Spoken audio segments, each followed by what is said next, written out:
Prioridad ng Department of Education ang kaligtasan at seguridad ng libu-libong lalahok sa taon ng palarong pambansa sa Antique.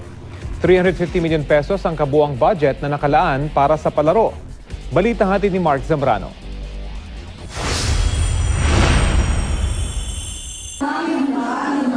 Tinatayang nasa 10 hanggang 12,000 katao, kabilang ang mahigit 7,000 young athletes, ang inaasahang dadalo sa Palarong Pambansa 2017 na gaganapin sa Antique ngayong Abril 23 hanggang 29.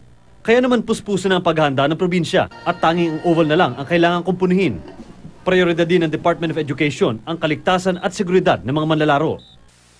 Matatanda ang ilang mga atleta ang hinimatay noon dahil sa tindi ng init.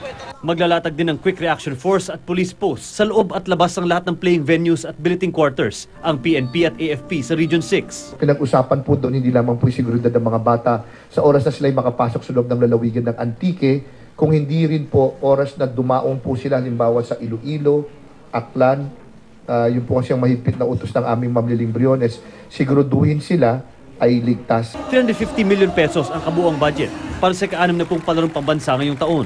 Ngayong taon, pasok na sa listahan ng sports sa palaro ang dating demo sports na wushu, wrestling, futsal at billiards. May bago namang demo sports tulad ng penchak silat, aerogymnastics at dance sport.